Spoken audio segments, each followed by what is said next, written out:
I absolutely hate those videos where the title kind of lures you in like clickbait, and then you click it and then they don't give you the answer, or they give you half an answer right at the end.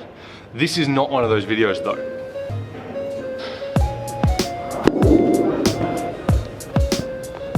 The world's greatest, most important, best stretch is a kneeling hip flexor stretch. Hips at 90 degrees, poke the butt back, tuck it under, belly button in, and you're going to contract your right glute and move forwards gently into the stretch. If you put a gun to my head and said I can only ever do one stretch, this is the stretch I would do.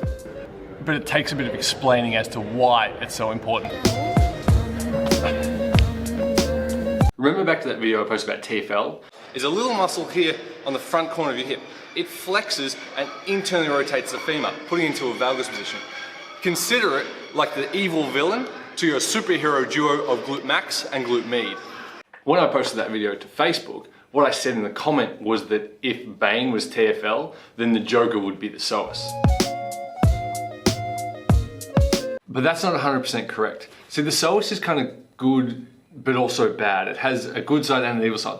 So it's not really like the Joker, it's more like Two-Face. The Joker chose me because you were the best of us.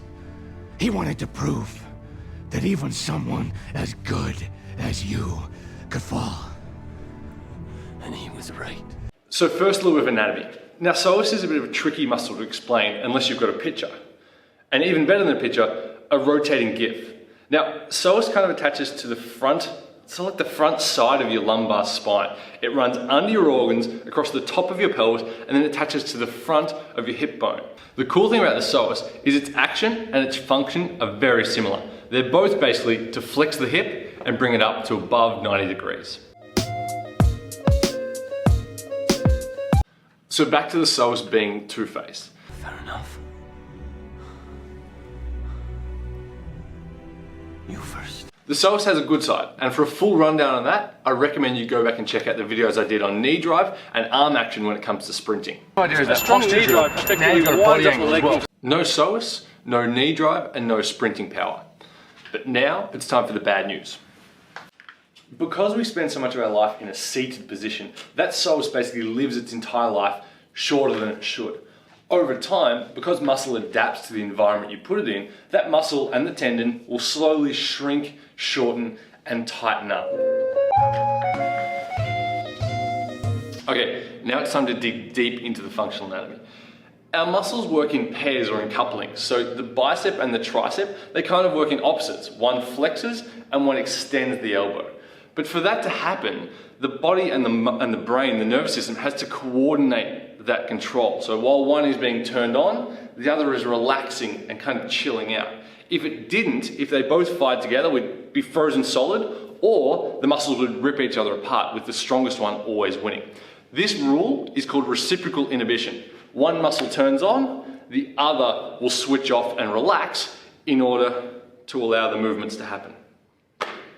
Anyway, back to the psoas. So the psoas lives in a force couple with your glute max. Glute max extends the hip, the psoas flexes the hip. But if that psoas lives chronically short and tight from all the sitting we do, the nervous system kind of recognizes that tightness as hyperactivity, like a tonic muscle that I talked about a couple of weeks ago. Over time, that tightness and that hyperactivity through here, the brain will shut down our glutes as like a defense mechanism, like a self-preservation method, so that we can't rip our own psoas, which is tight and hyperactive, so we can't rip it apart by extending the glutes. So the glutes get shut off and become electrically dead.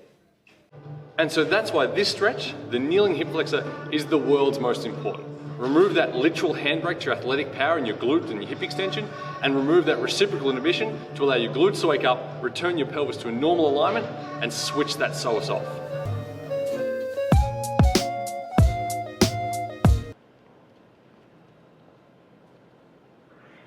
Hello.